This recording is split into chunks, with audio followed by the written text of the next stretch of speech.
Hi, hello. Welcome to the episode of Isaiah's Newsstand. It's your host, Isaiah Edwards. The date is January 30th, 2025. Hopefully, this episode finds you well, in good spirits, and high hopes. As for me, I'm doing pretty good. Work went well. No complaints. I will say, though, I haven't mentioned this, but it's been going on all week. At work, there is I've said this before, how I work in a trash compactor. There is a fire hose, like fire system, if you will, that will spray in case of a fire. That's been leaking all week on me. So that's been fun. That's been cool. And initially, maintenance came to me about it because I had noticed that there was like a puddle on the floor or whatever. I didn't think there was anything going on. Maybe it was just like ice melting or something, whatever. But they're like, hey, we're going to get someone on that leak. And I was like, okay, cool. And I talked to a person in maintenance today and they're like, oh, yeah, is that still a thing? And I'm like, yeah, man, I'm still getting leaked on. They're like, okay, yeah, we'll get someone on it. I'm like, man, you're supposed to have called them already. So, here's hoping that gets done in the near future because I was thinking about, oh man, if this freezes up, that's gonna be even more ice on a day. You know what I mean? I don't want to have to deal with that. I don't want to be slipping and sliding like Charlie Brown or something. But anyway, work was good. It was fine. No complaints. Great, solid Thursday. Gym, we were back to normal. No failures. Clap it up. Though I know there are some people who quest for that kind of thing. They're always trying to push their limits. And, I definitely want to have my moments of that. But I realized that for me and what I want to get out of the gym, it's just not that. I want to have the control. I think that's more important over time. I think it's safer over time. So that's really more what I'm aiming for. So I was glad that I had a nice, A to B to C, et cetera, just kind of workout day. So I felt good for that. So yeah, I mean, that was more or less the day. Let's talk food corner. We made some ramen last night. And I got to say, that's been one of the highlights I've noticed about, I still won't call it a diet. We'll say the scale down, the change up, my cut day, whatever. I like that it's gotten me into soups more. It's gotten me into ramen more. And don't get me wrong, I've always loved ramen, but definitely once I had my first bowl of like ramen that's like a street ramen in Japan or something to that effect, just like the noodles were hand done up just now, like type shit. Like, this is a udon noodle. Oh my God. Like that kind of ramen, right? I never really wanted to go back to the Mancharan or the top ramen. I just didn't really want to eat it as much. I wasn't a big fan, no matter how I cooked it. But I've noticed, like, going back to this, like, having just a day where I'm going to eat something soupy, with some bread. It's just nice. It's just nice. So I don't know if that's just me getting older, my palate changing around a little bit, maybe a mix of the two, a little column A, column B. But we love it. We love to see it. I'm just a foodie, y'all. I mean, it is definitely probably my biggest hindrance in terms of my whole weight loss journey, fitness journey, is that I refuse. I just so adamantly refuse to give up food. It's going to take like a Christmas carol type event where I'm like visited by 3 ghosts, maybe like 3 doctors or something, make it modern. I don't know. And they convince me to change my ways. But no, I just love food, y'all. I don't want to give it up. So there you go. I don't want to say I'm the Scrooge of food. That's where it falls apart because I feel like I'm way too fat and jolly for that. But I say that, but I'm definitely multi-classing and curmudgeon. I'm jolly guy, but also I got crash out at me. I got crash out tendencies. Anyway, let's go ahead and do our startup and let's go ahead and get into some news. I'm gonna try. I'm trying hard, y'all. This isn't gonna be a double episode. We'll see how we do. Every episode is an organic experience. I like to say, as in, I do not like writing scripts. I don't do it, so it's just off the cuff, baby. Well, with some sources, of course.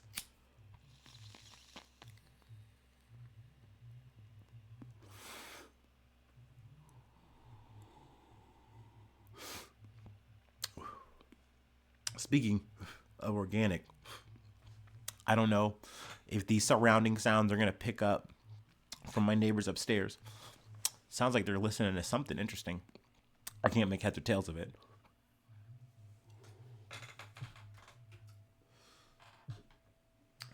Long time listeners know, though, I'm just glad it's at a reasonable hour. It's not at 2 or 3 in the morning, you know.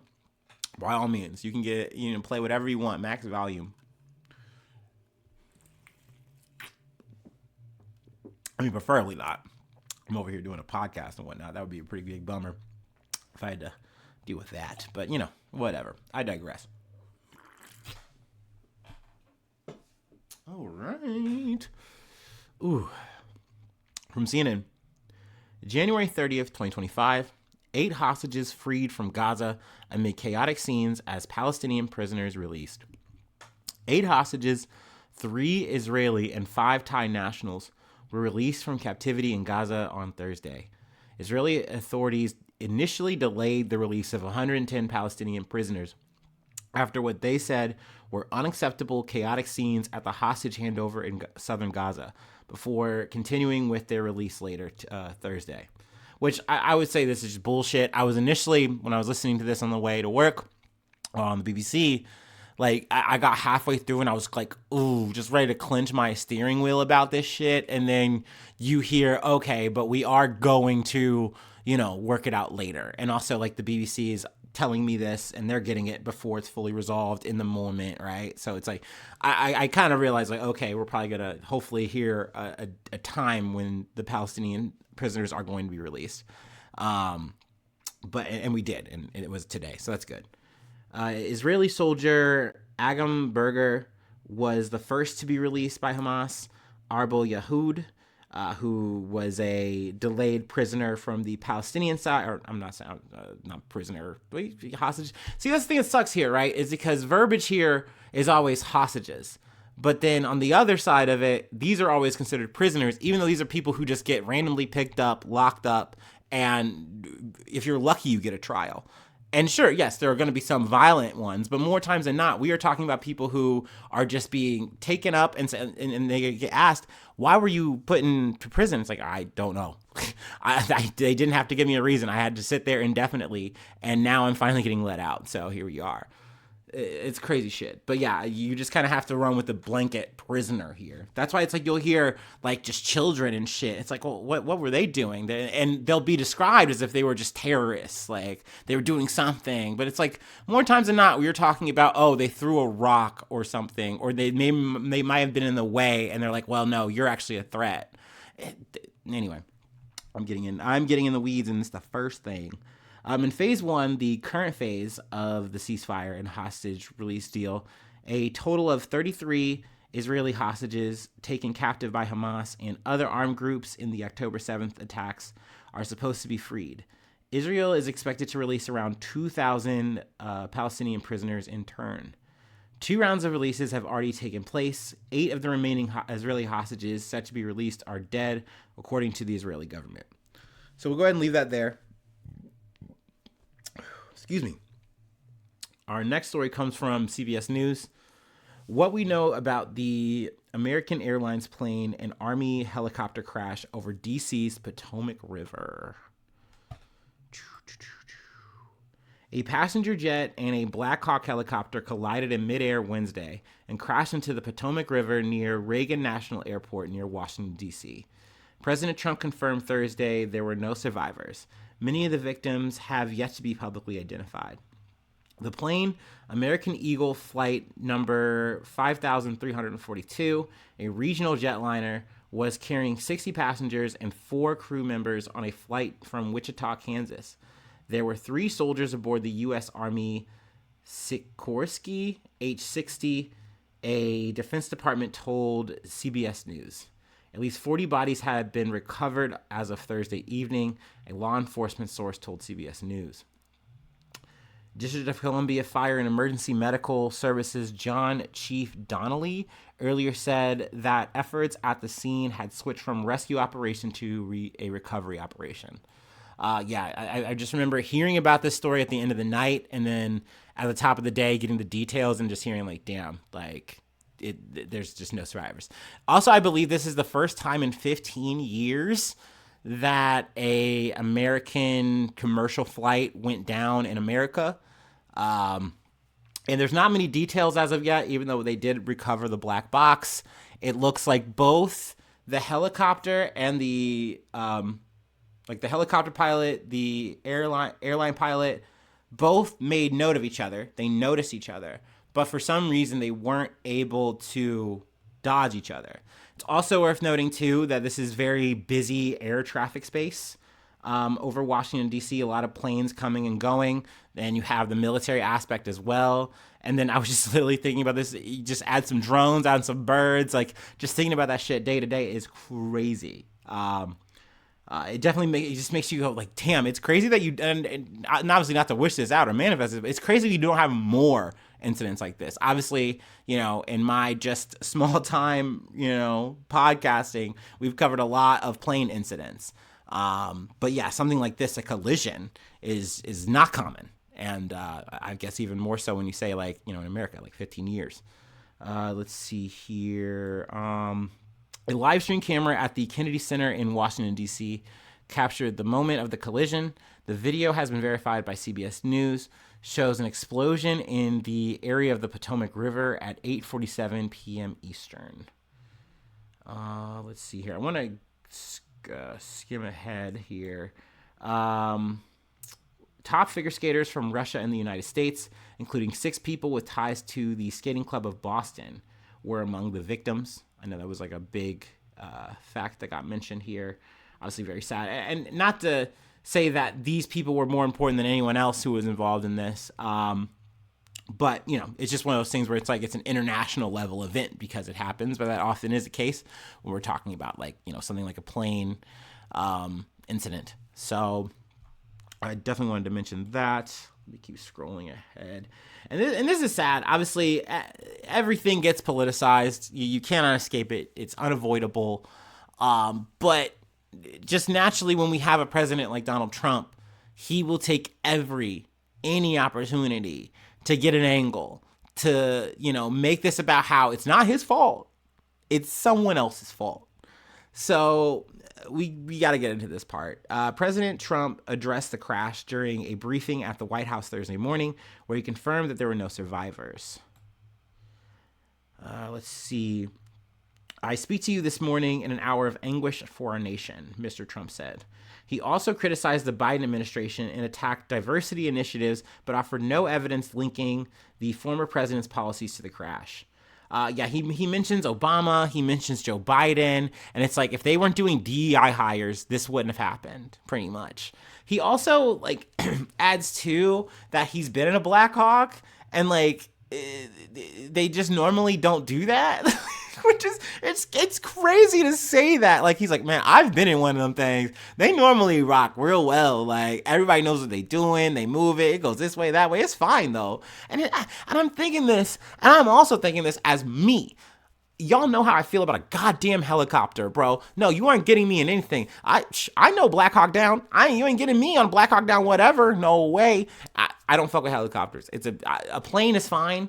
I think you're really risking it if you are hopping in a helicopter. The only way you're getting me on a helicopter is like it's zombie invasion. It's medical escort. It is whatever. I need to be on this shit. We are in a war.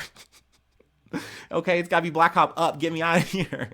Because, no, I'm not getting on a helicopter. So it's just crazy to insinuate because he's been in one before. He's got any kind of experience or acumen here to speak.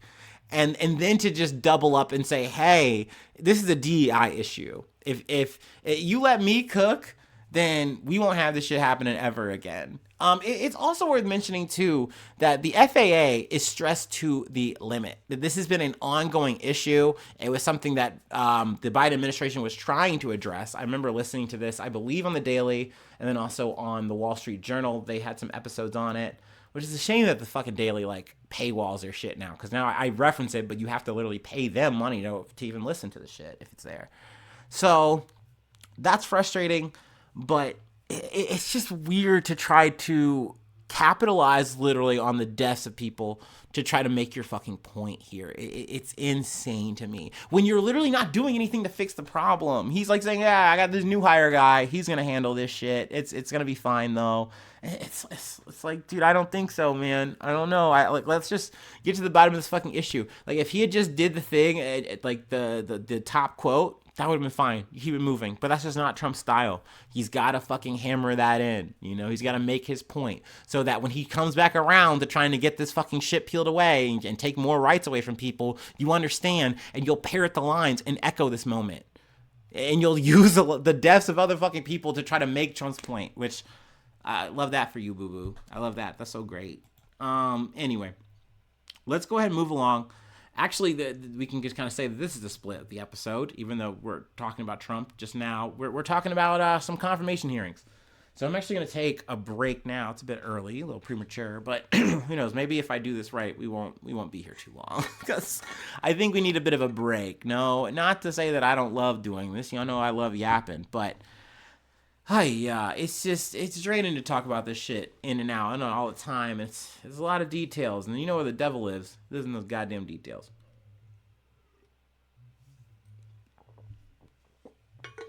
So yeah, let's call this the last break. Yeah.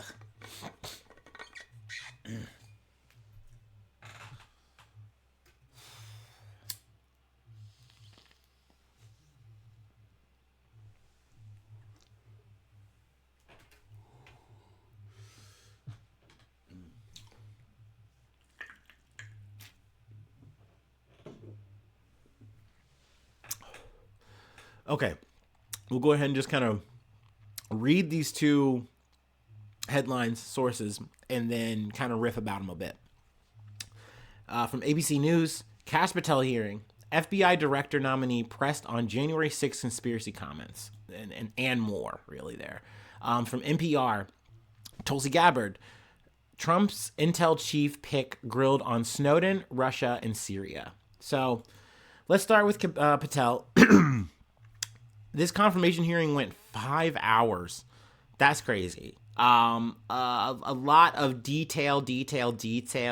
We'll just read this quick summary here. Patel, a staunch Trump ally, was the acting deputy director of national intelligence during the last year of Trump's first presidency. He has said it's his mission to annihilate the so-called deep state of unelected tyrants inside government. They pressed this man on all kinds of shit. Something that I did not know about that I found interesting was at one point, Patel was trying to sell essentially a cure for COVID. Vaccines, by the way. Vaccines. So essentially, you've got that COVID vaccine in you because you had to do what the deep state told you to. You had to do what corrupt Joe Biden told you to do. Okay, I got a thing that can get rid of that for you. A little process, a little thing, a little program. And it's like, once again, dude, that to me is just great. Grifter behavior, we love that. It's not enough for you to make a goddamn book about your fucking weird little political life. You have to, actually take the grift even further, even harder.